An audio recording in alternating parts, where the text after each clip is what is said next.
Hello and welcome to Module 5. Module 5 really has two key parts. The first is making your resume page, and the second is really turning in that first piece of flair. So as always, we begin every module on the web page for Module 5. And so before we begin, every week you want to check your feedback. You review the feedback from last week. Remember, your goal is to always look at the feedback from your prior work and to be constantly work on making those revisions and sort of clearing out that middle column of your feedback notebook. Next, we'll jump into the resume. I'm not going to read the whole assignment to you, but some things to think about. Always, again, think about your audience. Always pay attention to the rubric, and you know this is a work in progress. We have some examples here that you may want to look at that we thought were particularly good.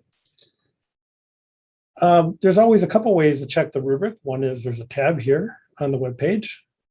The other, you can always go to a feedback notebook. You can go to your feedback notebook and you can look under resume.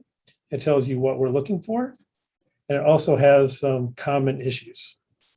So before you begin any assignment, and particularly the resume, it's probably a good idea to read your feedback notebook before so you know what the criteria are and what the common issues are.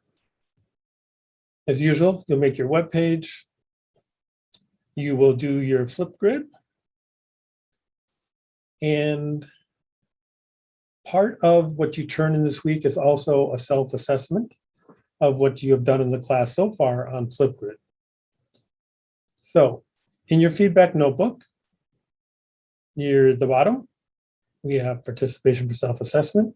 So far, you've been getting feedback from peers in this course. You've been getting feedback from your instructors.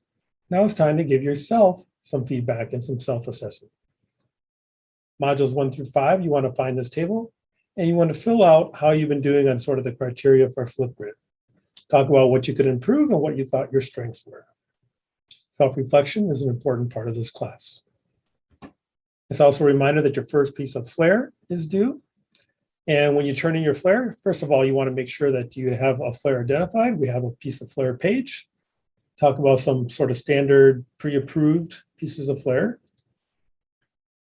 And when you turn in your first piece of flair, you also want to do a Flipgrid for that. So we have a link to the Flipgrid where you can submit your flair and get feedback on your piece of flair.